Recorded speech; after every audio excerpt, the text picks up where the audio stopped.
Hey yo, MC Gala here from Gala's Organic Kitchen. Today I'm going to show you how to make my healthy and delicious vegan, gluten-free, refined sugar-free Christmas cake. It's a recipe from my cookbook, Lick Your Plate, and this video is in collaboration with LOAF, the plastic-free shop in Stroud. That is where I buy my organic ingredients, and I highly recommend you do too. It's a really nice way to meet your local community, save on plastic, and support my friend Julie and her local business.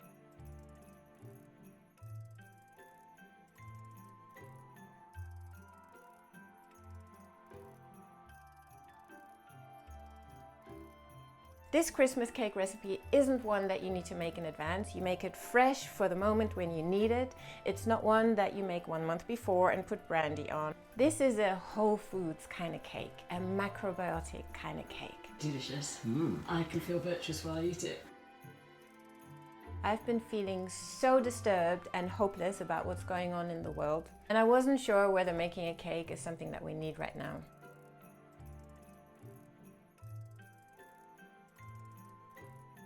We're going to start by preheating the oven to 170 degrees. So first of all, you have to chop your dried fruit. This is a recipe that my Austrian cooking teacher from Sydney taught me, Charlotte. Thank you, Charlotte. She introduced me to delicious whole foods, and this recipe is based on hers. Half a cup of whole almonds.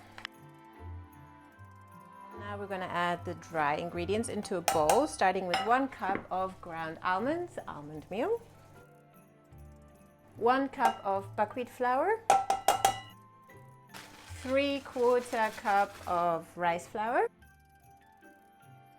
1 tablespoon of cinnamon to help regulate blood sugar levels, half a teaspoon of ground cloves, half a teaspoon of star anise, ground, pinch of salt, 1 teaspoon bicarb.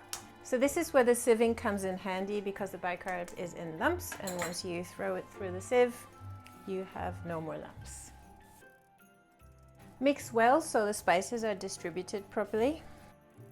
And now add the almonds, the apricots, the sultanas or raisins, the figs and the dates, and mix. If you use a hand, then you can undo any lumps of dates and apricots and set aside. So instead of egg, we're going to use 1 tablespoon of ground flax seeds or flax meal or linseed or linseed meal, mixed with 2 tablespoons of soy milk. So we're going to get the skin of a lemon and 2 oranges. It helps to have a microplane grater and not just a regular grater. So if you have a regular grater, you can do this. It's just going to take a whole lot more muscle power and patience. Take some deep breaths and remember while you're baking a cake to share love with friends and family. So we need some orange and lemon juice, and it has to add up to 1 cup. If you have 2 oranges and a lemon and it doesn't add up to 1 cup, just add a little bit more apple juice or milk. If your lemon or oranges have a lot of pips, just put a little sieve on top of your measuring thing. So I've nearly got 1 cup. I'm going to top it up with a little bit of oat milk, and Bob's your uncle. Okay, let's do it. Wet ingredients, 3 tablespoons of olive oil. You could use coconut oil. I just didn't think it would suit very well in this kind of flavor arrangement. 3 tablespoons of rice syrup. Did you know that LOAF also has olive oil and maple syrup and vinegar? Don't stick your dirty wet things into the tahini jar. Use a clean spoon to measure out your tablespoons. So 1, 2, and 3. So this is what the vegan egg looks like. The flax seeds mixed with water that's been sitting for a few minutes. It's lumpy, goopy, and it's going to help hold the whole thing together a little bit. 1 cup of juice, all the orange and lemon zest, and now mix that nicely. So I just poured all the wet ingredients into the see-through bowl so you can actually see what's going on, and I'm using a whisk because it's just really handy to get everything mixed up properly. The tahini can be quite thick. So there you go. You want to make sure this is nice and thoroughly mixed and set it aside. Hang on, I forgot something. We need to add another half a cup of milk. Time for the pears. So I would cut them like this along the core.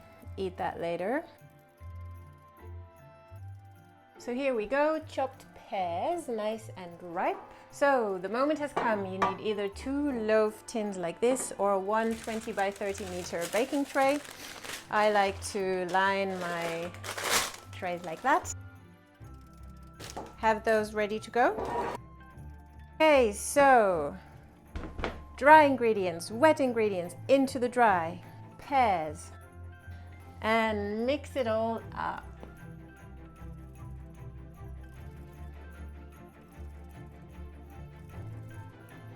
Make sure you're dividing the batter equally. Push everything down and kind of get the batter off the sides, if that makes sense. Give them a good whack on the table. Et voila! And in the oven they go for 1 hour approximately. While they're baking, I invite you to take a deep breath for all the people that are suffering right now.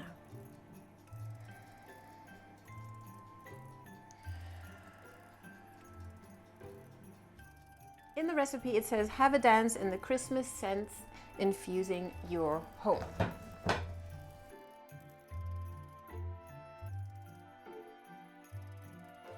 Okay, so here it is, out of the oven, all cooled and ready to be sliced and devoured with a cup of chai or anything else.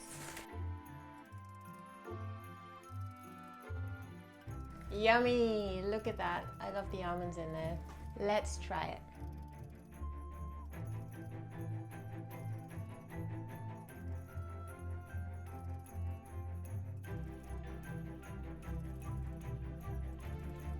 "50-ish minutes was actually enough for this to bake. It's really good. Bloody good for you. Go and bake all your love into this cake and share it with your local community. Do your part and enjoy.